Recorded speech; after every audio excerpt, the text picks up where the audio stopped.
ओम शांति। आज का प्रातः क्लास है 8/9/68।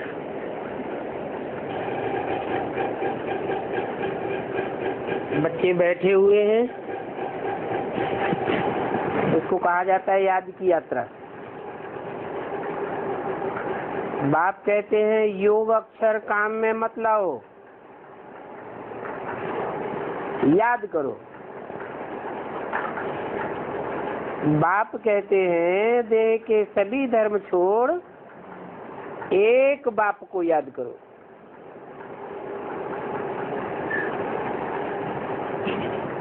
कहते हैं ना, आप मुए तो मर गई दुनिया। देह सहित देह के जो भी संबंध हैं, जो देखने में आते हैं, उनको याद नहीं करो। एक बाप को याद करो तो तुम्हारे पाप भस्म हो जाएंगे। तुम जन्म जन्मांतर की पापात्माएं हो। ये है ही पापात्माओं की दुनिया, और सतयुग है पुण्यात्माओं की दुनिया। अभी सभी पाप कट करके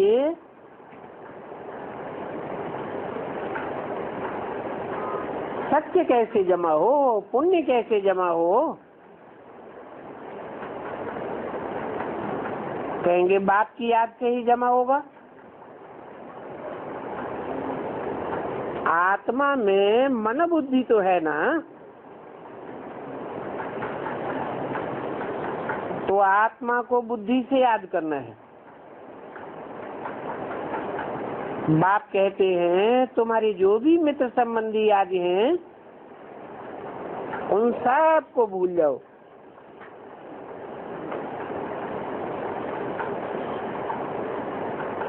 ये सब एक दो को दुख देने वाले हैं।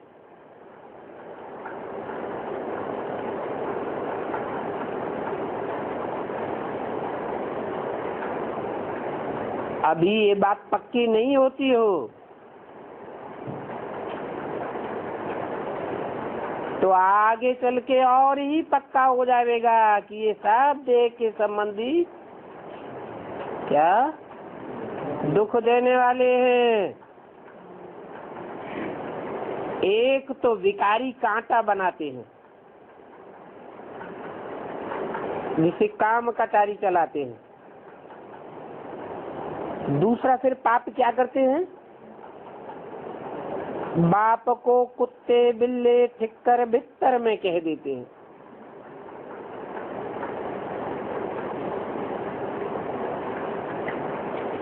कहते हैं कुत्ते जैसी व्यभिचारी में आत्माओं में भी प्रवेश करता है, बिल्लों की तरह लड़ाई लड़ने वालों में भी प्रवेश करता है, मिट्टी की ढेले की तरह माया की थोड़ी सी ठोकर खाने पर जो चूर चूर हो जाते हैं, ज्ञान से बिखर जाते हैं,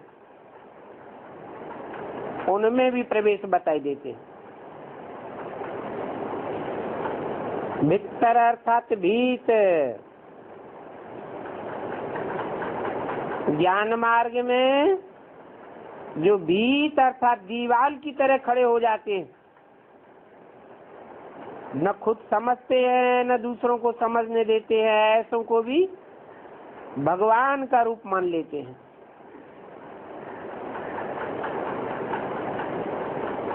अभी बाप जो सर्व का सदगति दाता है,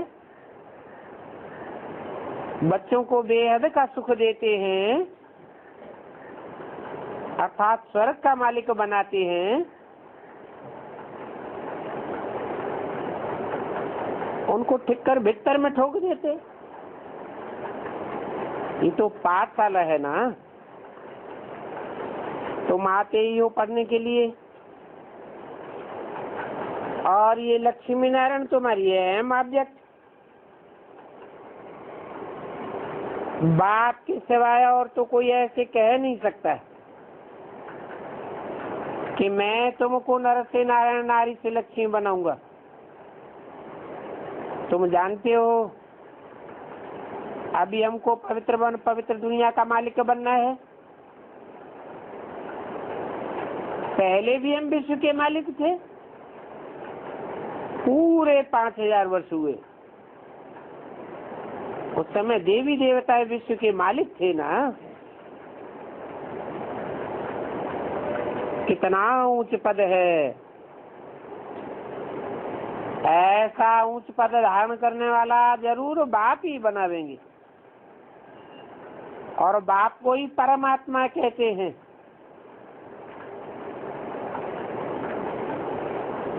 उनका असली नाम शिव है।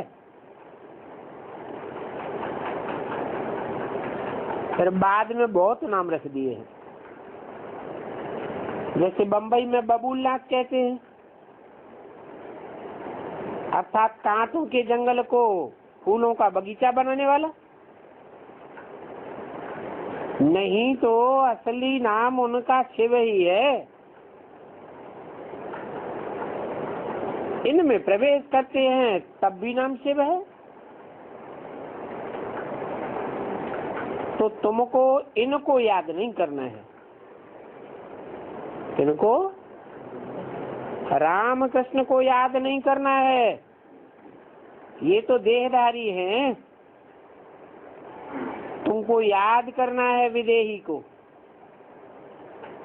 तुम्हारी आत्मा जो पतित बनी है उनको पावन बनाना है। कहते भी हैं महान आत्मा, पापात्मा, पुण्यात्मा, बाकी महान परमात्मा नहीं कहते हैं। अपन को परमात्मा व ईश्वर तो कोई कह ही नहीं सकता। कहते ही है महात्मा अर्थात पवित्र आत्मा। सन्यासी सन्यास करते हैं, इसलिए वो पवित्र आत्मा है। बाप ने समझाया है वो भी पुनर्जन्म लेते हैं, क्योंकि जो भी देहधारी हैं उनको पुनर्जन्म जरूर लेना है। कोई न कोई की देह में आसक्ति हो जाती है तो अंतमते सुगते हो जाती है, जन्म तो लेना पड़े। विष से जन्म ले, फिर जब बड़े बालिग हो जाते हैं तो संन्यास लेते हैं। बाकी देवताएं ऐसे नहीं करते हैं। उनको कहेंगे पवित्र।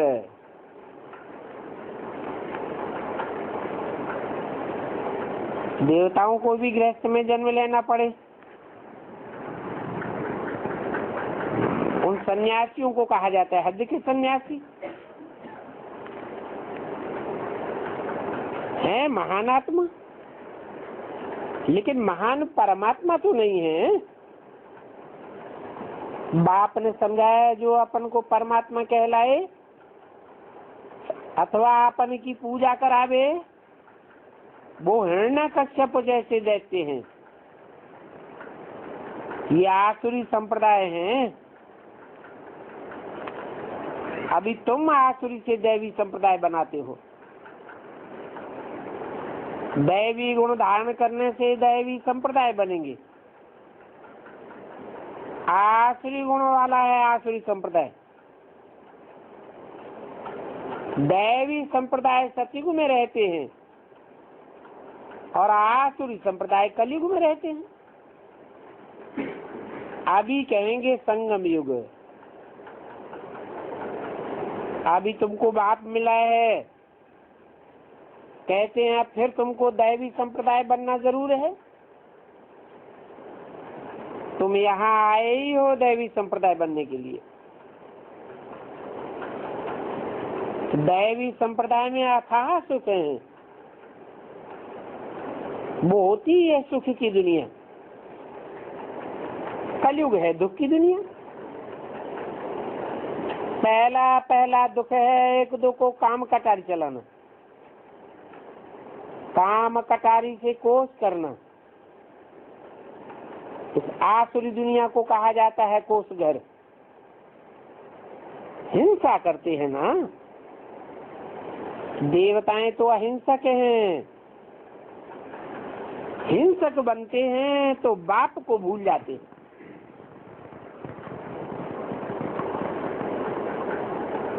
बाप कहते हैं मीठे मीठे रूहानी बच्चों बाप को याद करो। तुम्हारे जो भी गुरु लोग हैं वो सभी देहधारी हैं। अभी तुम आत्माओं को बाप परमात्मा को याद करना है। वो बाप परम सुख देने वाला है, दुख हरता और सुख करता है। सुख तब मिलेगा जब तुम पुण्य आत्मा बनेंगे। 84 जन्मों के बाद ही तुम पापात्मा बन जाते हो।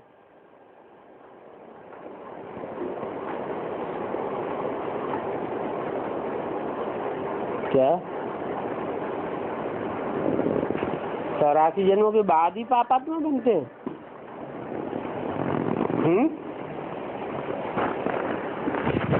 83वें जन्म में पापात्मा नहीं होते हैं क्या? है? द्वापर युग के बाद जो भी जन्म मिलते हैं उन जन्मों में पापात्मा नहीं होते हैं क्या? होते हैं। फिर ये कैसे कह दिया कि 84 जन्मों के बाद तुम पापात्मा बन जाते हो?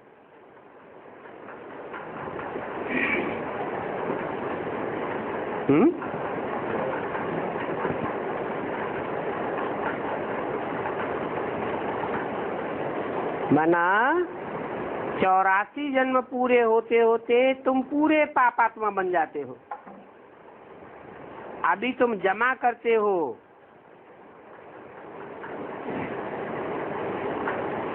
पुण्य का जो घाटा होता है 63 जन्मों में, उस घाटे को खत्म करते हो योग बल से। इस याद की यात्रा से तुम विश्व के मालिक बनते हो। तुम विश्व के मालिक तो थे ही सही ना, फिर वो कहाँ गए? ये भी बाप ही बताते हैं। तुमने 84 जन्म लिए हैं, सूर्यवंशी, चंद्रवंशी, वैश्यवंशी, फिर सूर्यवंशी। कहते भी हैं भक्ति का फल भगवान देते हैं। भगवान कोई देहधारी को नहीं कहा जाता है। देहधारी उसे कहा जाता है जिसकी बुद्धि देह में धरी हुई हो। वो तो निराकार है, निराकारी है, निर्विकारी है, निरहंकारी है। उनकी शिव जयंती शिवरात्रि भी मनाते हैं तो जरूर आते हैं ना, परंतु कहते हैं मैं तुम्हारे सदस्य गर्भ से जन्म नहीं लेता हूँ, मुझे तो शरीर का लोन लेना पड़ता है। 8-9-68 की वाणी का दूसरा पेज। क्योंकि मुझे अपना शरीर नहीं है। अगर होता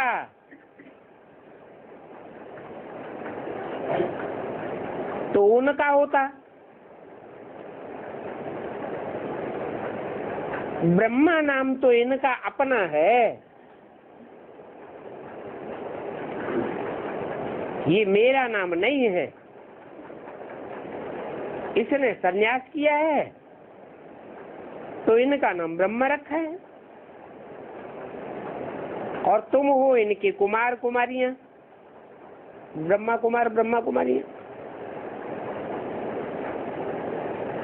नहीं तो बताओ ये ब्रह्मा कहाँ से आया?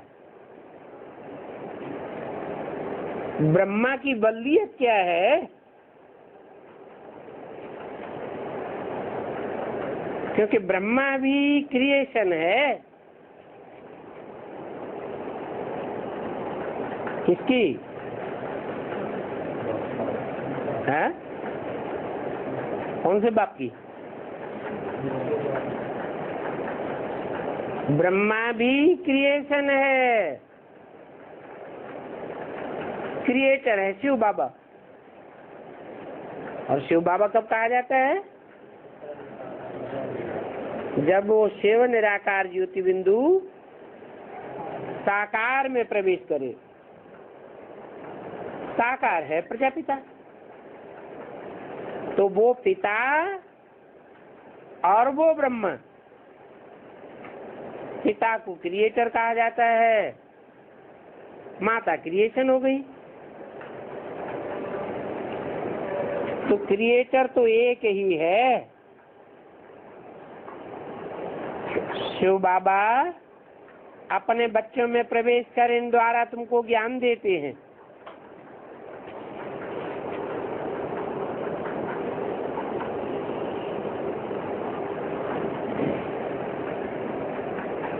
ब्रह्मा विष्णु शंकर भी इनके बच्चे हैं। ऐसे तो निराकार बाप के सभी बच्चे निराकार आत्माएं हैं, जो फिर यहाँ शरीर धारण करके पाठ बजाते हैं।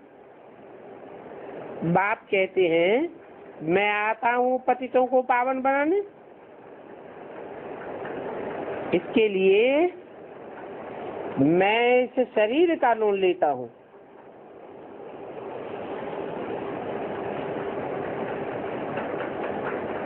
तब गायन होता है शिव भगवान वाच। उन्होंने कृष्ण भगवान वाच लिख दिया है। अब कृष्ण को तो भगवान नहीं कह सकते, भगवान तो एक ही है। कृष्ण की महिमा अलग है। उनको कहा जाता है सर्वगुण संपन्न, 16 कला संपूर्ण, मर्यादा पुरुषोत्तम, अहिंसा परमो धर्म वाला। ये पहला नंबर का देवता है। राधे कृष्ण है ना, जो स्वयंवर बाद लक्ष्मी नारायण बनते हैं, परंतु ये बात भी कोई जानते नहीं है। राधे कृष्ण का किसी को भी पता नहीं है कि वो राधे कृष्ण जो 16 कला संपूर्ण थे, वो फिर कहाँ चले गए। राधे कृष्ण ही स्वयं बर्बाद फिर लक्ष्मी नारायण बनते हैं। और दोनों अलग अलग महाराजाओं के हैं।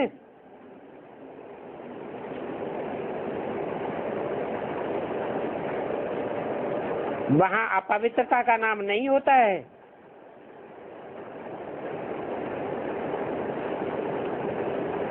क्योंकि 5 विकारों रूपी रावण नहीं होता, वो है ही राम राज्य, और इसको कहा जाता है रावण राज्य। अभी बाप आत्माओं को कहते हैं कि मुझे याद करो तो तुम्हारे पाप कट जाएंगे। तुम सतो प्रधान थे, अभी तमो प्रधान हो, तो घाटा पड़ा है ना, फिर जमा करना है। भगवान को भी व्यापारी कहा जाता है। कोई विरला ही व्यापारी होगा जो उनसे व्यापार करे। उनको जादूगर भी कहते हैं। कमाल करते हैं जो सारी दुनिया को सदगति दे देते हैं, सभी को मुक्ति, जीवन मुक्ति देते हैं। उनका ये जादू का खेल है। मनुष्य मनुष्य को तो सदगति नहीं दे सकता है।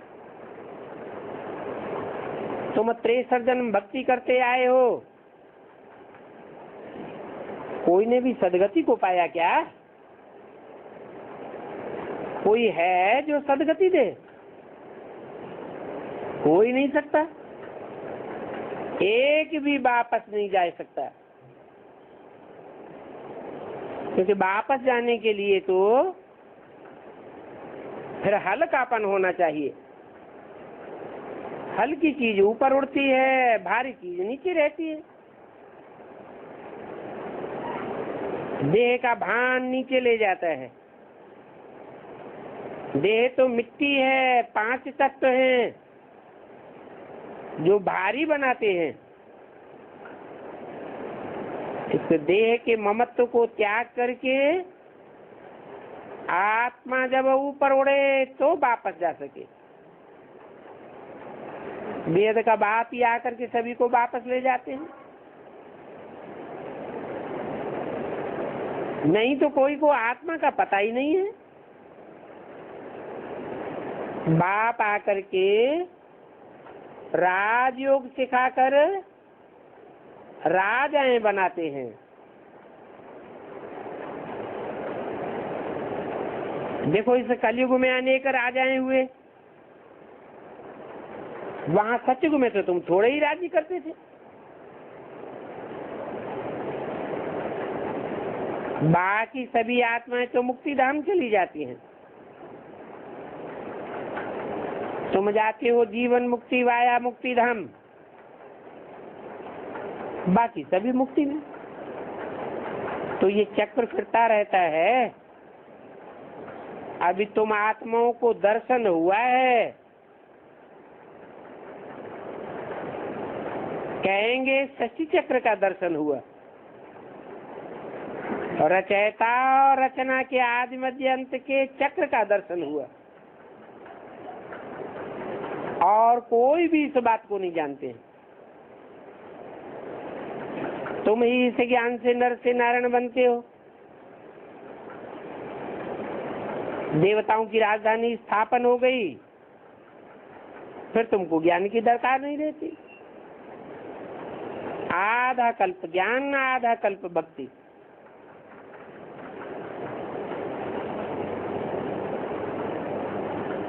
देवताओं को ज्ञानी भी नहीं कहेंगे। हाँ, ज्ञान उनकी आत्माओं में मर्ज हो जाता है।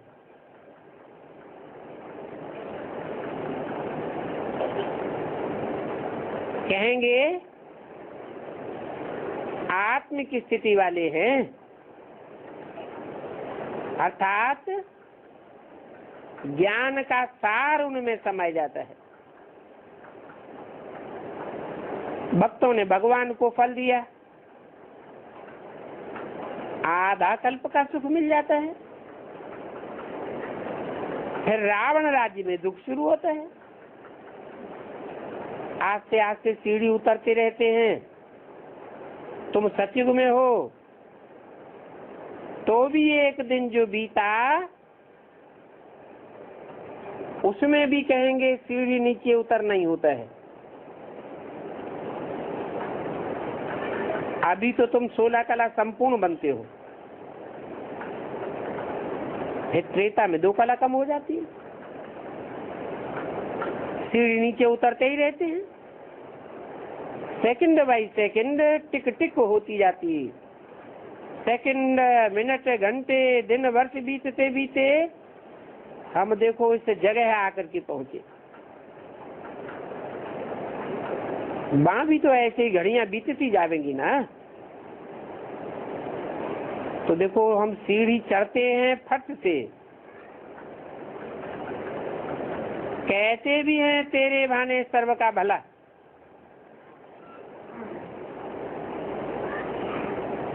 फिर सीढ़ी उतरते हैं जू मिसल।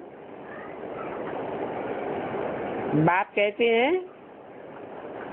मैं सभी की सदगति करने वाला हूँ।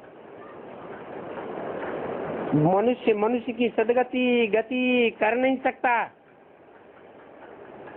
क्योंकि मनुष्य जो भी है वो सब विष से पैदा होते हैं, पतित हैं।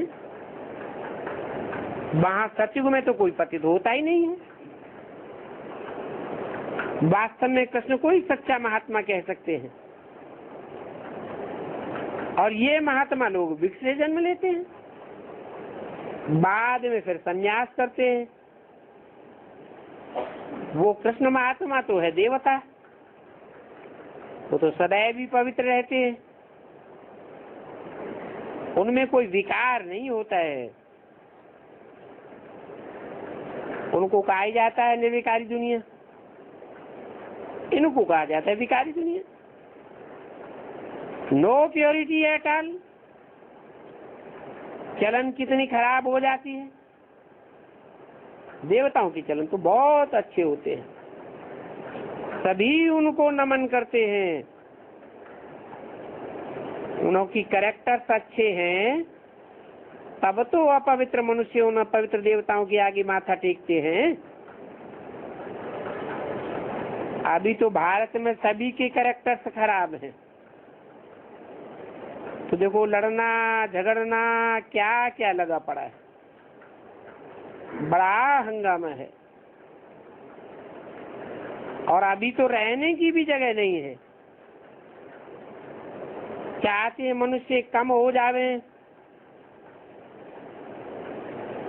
परंतु आबादी कम करना ये तो बाप का ही काम है। सत्युग में बहुत ही थोड़े मनुष्य होते हैं, इतने सभी शरीरों की होलिका हो जाती है, बाकी सभी आत्माएं चली जाती हैं, जाती हैं अपने स्वीट होम। सजा तो नंबरवार भोगते हैं ना। जो पूरा पुरुषार्थ करके विजयमाला का दाना बनते हैं, वो फिर नंबरवार सजाओं से छूट जाते हैं। 868 की वाणी का तीसरा पेज।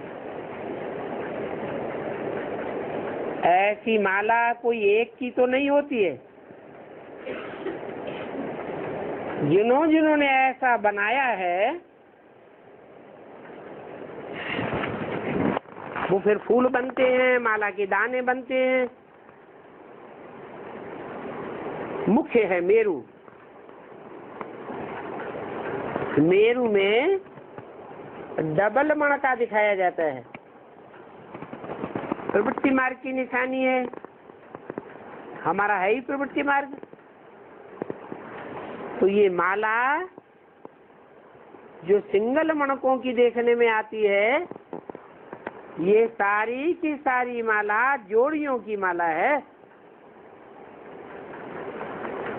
ये सिंगल की माला नहीं होती है। सन्यासियों की माला तो होती नहीं, वो है निवृत्ति मार्ग वाले। वो प्रवृत्ति मार्ग वालों को ज्ञान दे ही नहीं सकते, जो पवित्र बने और बनाए सके। उनका है ही हद का संन्यास। कहेंगे हठयोगी, और ये तो है राजयोग, जहाँ राजाई प्राप्त करने के लिए तुमको बाप सिखलाते हैं। हर 5000 वर्ष बाद बाप आते हैं।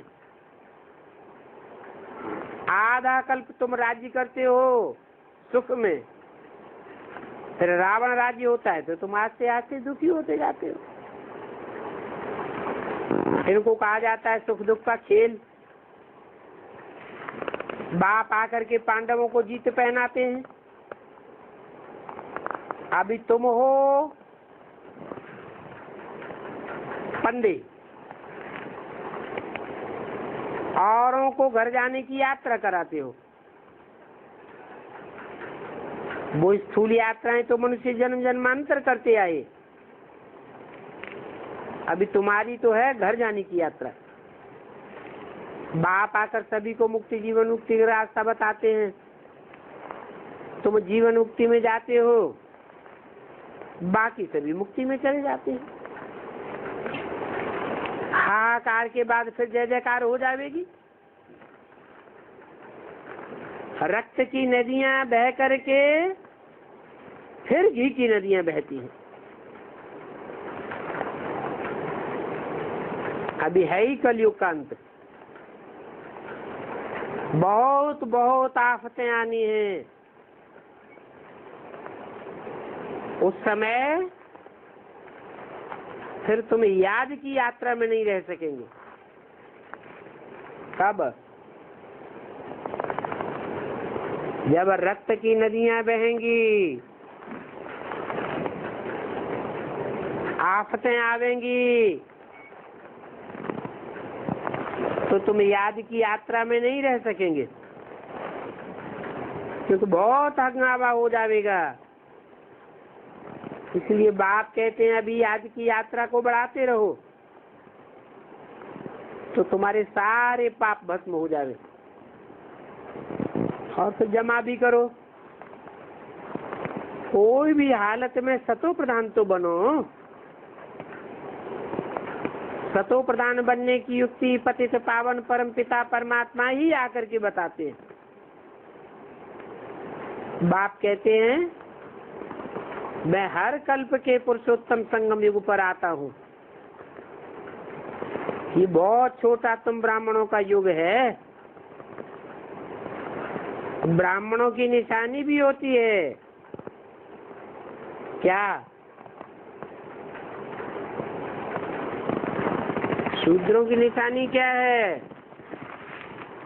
विराट रूप में दिखाते हैं। शूद्रों की निशानी पांव और ब्राह्मणों की निशानी चोटी।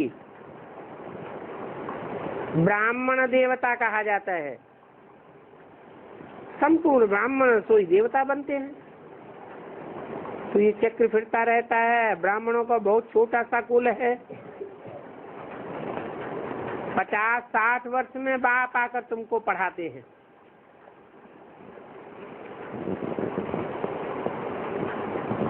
पचास 60 वर्ष क्यों कहा? 50 वर्ष क्यों नहीं कहा?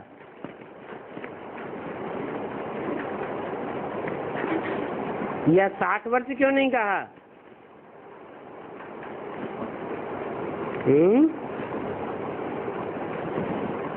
50 उनके लिए कहा जो नई दुनिया में जन्म लेने वाले हैं। वो भी पढ़ाई पढ़ते हैं बाप से।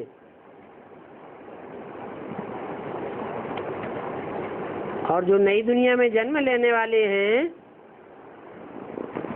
उनमें पहला नंबर है ब्रह्मा, जिनकी 100 साल की आयु मृत्युलोक में 87 में पूरी होती है। उसके बाद उन जैसी और आत्माओं का नंबर लगता है जो बाप से पढ़ाई पढ़ना शुरू करती है। उनके लिए है 50 वर्ष और तुम्हारे लिए है 60 वर्ष। क्यों?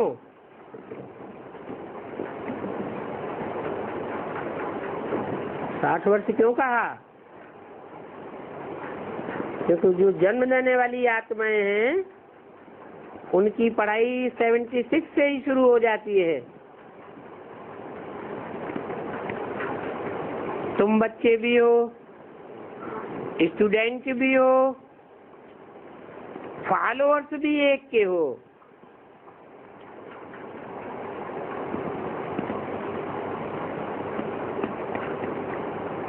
वो एक कौन है जिसके तुम स्टूडेंट भी हो, बच्चे भी हो, फॉलोअर भी हो?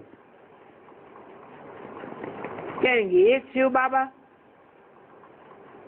ऐसा कोई मनुष्य नहीं होता है जो बाप भी हो, शिक्षा भी हो, शिक्षक भी हो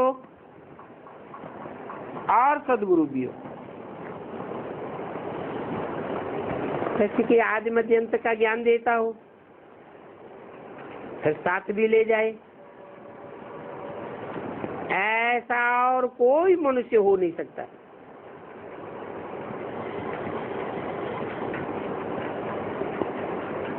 ये बातें अभी तुम समझते हो। सतयुग में भी पहले पहले तो बहुत छोटा झाड़ होता है। पहले पहले अर्थात कब? बहुत छोटा अर्थात कितना छोटा है?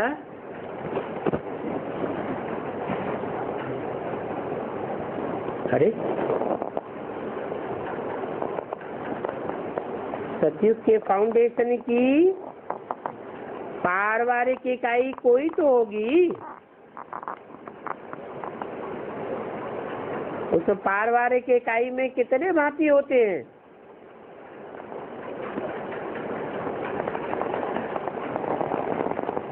जिसके लिए बोला बहुत छोटा झाड़ होता है 8-10, ठीक है। बाकी तो सभी शांति धाम में चले जाएंगे। बाप को ही कहा जाता है सर्व का सदगति दाता। बाप को बुलाते भी हैं कि हे पतित पावन आओ, और दूसरी तरफ फिर कहते हैं परमात्मा सर्वव्यापी है, ठिक्कर बित्तर में है। कितना बेहद के बाप का अपकार करते हैं। उनको सर्वव्यापी कहना,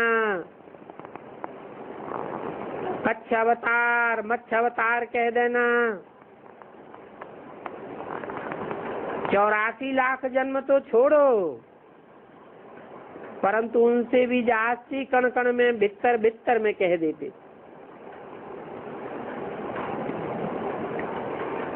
अब उनका तो कोई हिसाब ही नहीं हो सकता है। तो कहेंगे ये पाप आत्माएं पाप ही करते रहते हैं। बाप जो विश्व का मालिक बनाते हैं उनकी कितनी ग्लानिंग करते हैं, उनको पत्थर भीतर में कह देते। तब बाप कहते हैं जब जब धर्म की ग्लानि होती है, भारत में ही धर्म की ग्लानि होती है, जो बाप को भीतर ठिक्कर में डाल दिया तो तुम्हारी बुद्धि भी पत्थर की बन गई। और मुझे तो सभी गाली देते हैं। ये है रावण का संग दोष। इसलिए कहते हैं सत्य का संग तारे और कुसंग बोरे। कुसंग बुद्धि को डुबो देता है। रावण राज्य शुरू होता है तो गिरने लग पड़ते हैं, बुद्धि पतित बन जाती है। बाप आकर तुम्हारी चढ़ती कला करते हैं। बाप आकर के मनुष्यों को देवता बनाते हैं तो सर्व का भला हो जाता है। अभी तो सभी यहाँ ही है ना, बाकी जो भी रहे हुए हैं वो आत्माएं भी आती रहती हैं। जब तक निराकारी दुनिया से सब आत्माएं आ जाएंगी तब तक तुम इंसान में भी नंबरवार पुरुषार्थ संसार पास हो जाएंगे। इनको कहा ही जाता है रूहानी नॉलेज। रूहानी बाप रूहानी बच्चों को पढ़ाते हैं।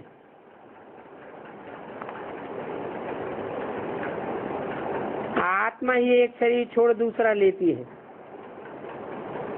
रावण राज्य आया तो शरीर छोड़ कोई अपवित्र राजा बने और पवित्र राजा देवताओं के आगे माथा टेकने लगे।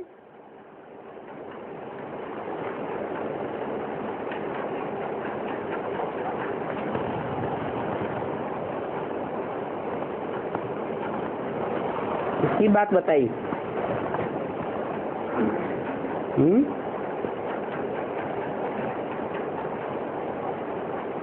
कोई अपवित्र राजा बने और पवित्र देवताओं को माथा टेकने लगे। किसकी तरफ इशारा किया?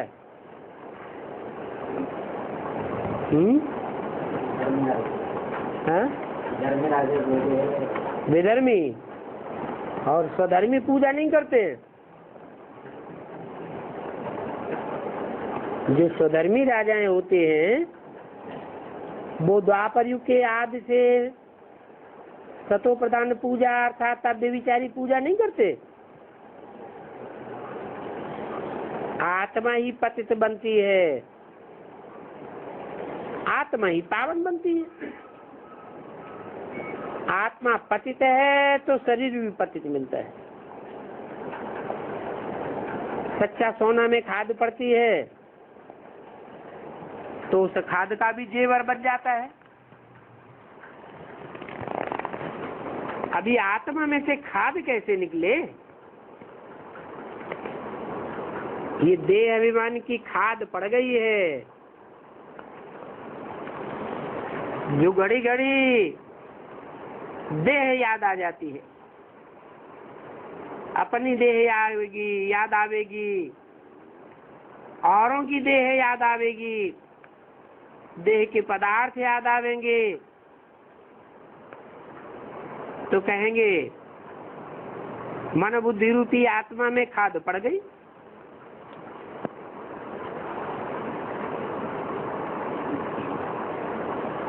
उस खाद को निकालने के लिए तीव्र योगाग्नि चाहिए।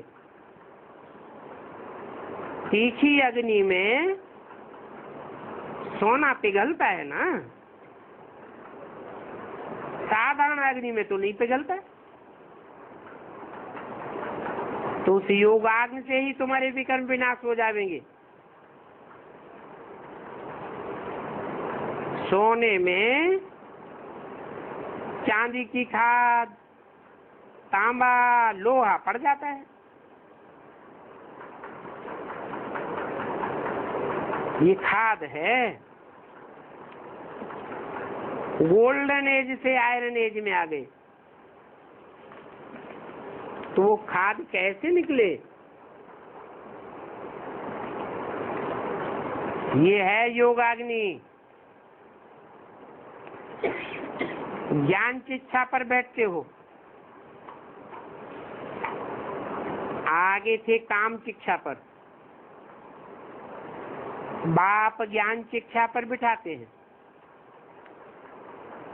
सिवाय ज्ञान सागर के और कोई भी ज्ञान शिक्षा पर बिठा नहीं सकता। मनुष्य भक्ति में श्रद्धा से कितनी पूजा आदि करते हैं, परंतु जिनकी पूजा करते हैं उनमें से किसी को भी जानते ही नहीं। अभी तुम तो सबको जान गए हो, पूजा की तो बात ही खत्म हो जाती है।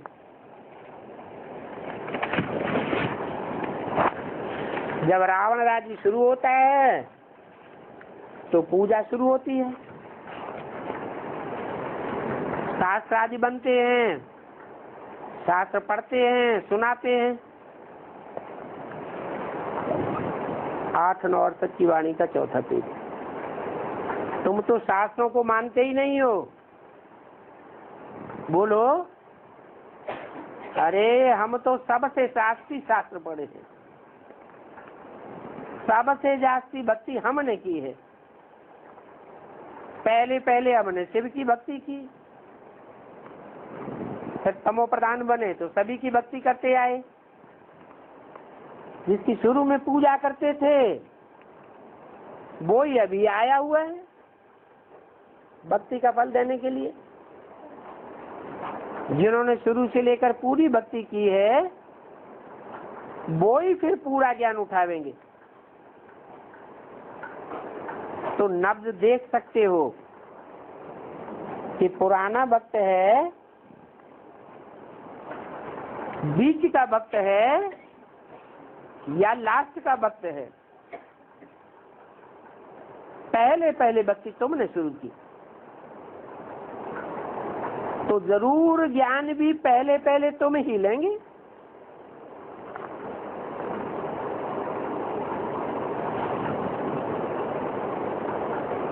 जो सतयुग त्रेता में देवी देवताएं थे वो ही फिर अभी भी बनेंगे। तुम ही स्वर्ग में थे, अभी नरक में आए गिरे हो। तुमने सबसे जास्ती जन्म लिए। बाद में आने वाले इस्लामी बौद्धी आदि कम जन्म लेंगे, हिसाब हो जाता है। सभी तो 84 जन्म नहीं लेंगे। मनुष्य तो कितना झूठ बोलते हैं। मनुष्य 84 लाख जन्म लेता है। अब ये झूठ आया कहाँ से? ये सब भक्ति मार्ग के शास्त्रों से आया है। मेरे हाथों में तो कोई शास्त्र नहीं है।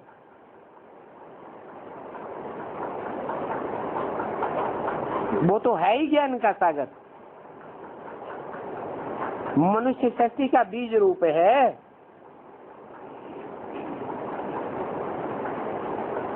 झाड़ यहाँ वृद्धि को पाता है। तो तुम जानते हो वो वृक्षपति है जो तुमको पढ़ाए रहे हैं। ज्ञान का सागर है, शांति का सागर है। तो लक्ष्मी नारायण की महिमा अलग है। इनको सर्वगुण संपन्न ये महिमा देवताओं की है, परंतु इन देवताओं में तो कोई ज्ञान नहीं है। ये ज्ञान से ऐसे बने हैं, फिर जब 84 का चक्र पूरा हो तब फिर ज्ञान मिले। इस समय तो सभी देवताएं काम की इच्छा पर बैठ करके काली बन पड़े, पावन बनकर फिर पतित बन पड़ते हैं। गुरु नानक ने भी कहा संख्य चोर हरामखोर। तो बाप कहते हैं अभी सच्चे बाप को याद करो, वो सत्य बाप एक ही है। कहते भी है जप साहब को तो सुख मिले, साहब तो सदैव सुखधाम का मालिक बनाए देता है। कहते मामे कम याद करो तो विश्व का मालिक बनेंगे। दुखहर्ता सुखहर्ता भी वो एक है। तुम जानते हो हम वेद के सुख का वर्षा लेते हैं, फिर तुम्हारा दुख खत्म हो जाता है। बाकी अभी थोड़ा समय है। ये वो ही समय है जिसका जिक्र शास्त्रों में भी है।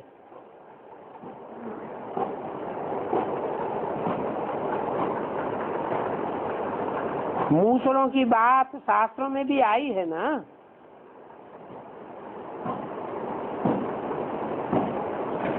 कहते हैं उन मूसलों से अपने सारे कुल का संहार किया। बाप कहते हैं ये सारी दुनिया झूठी है, सत्य की रखती नहीं। बाप तुमको सत्य बनाते हैं तो तुम सत्यखंड में जाते हो। उन्होंने तो गीता भी झूठी कर दी। पहला झूठ है कि कहते हैं शिव भगवानवाद बदल करके कृष्ण भगवानवाद बनाई दिया।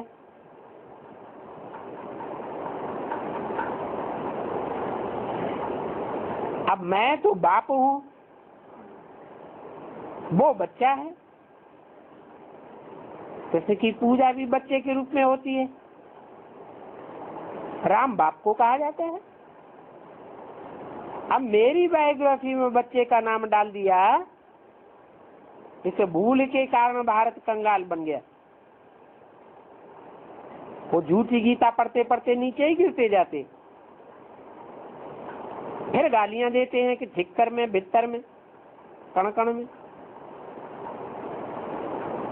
पहले तो कहते थे युगे युगे अवतार लेते हैं, फिर 10 अवतार बनाए दिए, फिर 24 अवतार बनाए दिए। कच्छ मच्छ अवतार, परशुराम अवतार, अभी तो कण कण में ठोक दिया।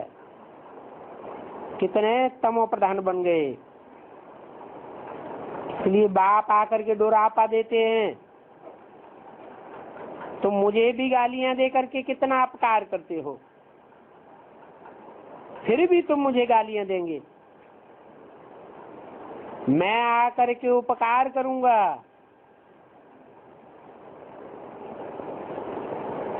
तो तुम्हारे अपकार और मेरे उपकार का ये ड्रामा बना हुआ है, उस ड्रामा को समझाना है। उस ड्रामा की आयु 5000 वर्ष है, लाखों वर्ष की तो बात ही नहीं है। पढ़ाई है, माप जाती है। लक्ष्मी नारायण बनना, सत्यनारायण की कथा भी सुनाते हैं, है ये नरसिंह नारायण बनने की कथा। तुम नर से सत्यनारायण बनते हो, बाकी तो झपटी मार की झूठी कथा है।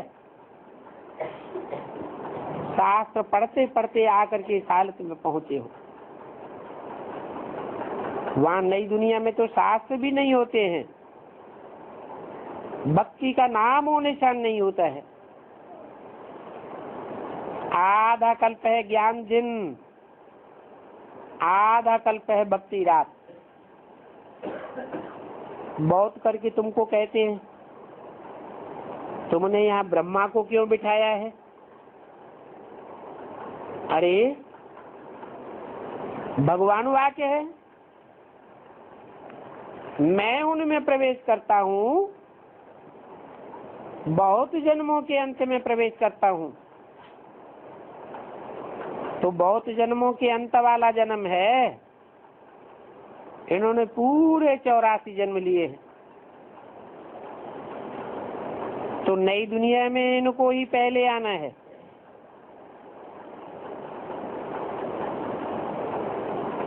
भगवान तो मनुष्यों की बात ही नहीं, देवताओं को भी भगवान नहीं कहा जाता है।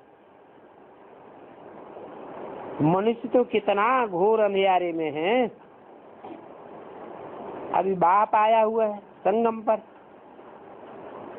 और वो लोग समझते हैं कलयुग अर्जुन 40,000 वर्ष पड़ा है। तब बाप कहते हैं ये कौरव कांग्रेस कुंभकर्ण की नींद में सोए पड़े हैं। और यहाँ बाप आ गया है। कल पहले भी ऐसे ही आया था। ये अज्ञान की कुंभकर्ण नींद में ही खत्म हो जाएंगे। वेद के बाप का निश्चय हुआ तो वर्ष के भी हकदार बनेंगे, परंतु माया हरा देती है। ये युद्ध है, तुम युद्ध करते हो, माया बुलाए देती है। बाप को भूलने से ही पाप हो जाते हैं, फिर नीचे ऊपर होते रहते हैं। ऐसा पुरुषार्थ करो जो क्रिमिनल दृष्टि ही न रहे, सिविल आई बन जाए, एक दो को भाई भाई समझे। ये मेहनत की बात है, कोई भी पाप नहीं करना है। मेहनत के बगैर विश्व की बादशाही थोड़ी ही मिलेगी। और ये गुप्त मेहनत है। बलग्रस्त व्यवहार में रहो, परंतु कमल फूल समान पवित्र रहो। फिर मुझे याद करेंगे तो जन्म जन्मांतर के पाप कट जाएंगे। इसको योग बल कहा जाता है।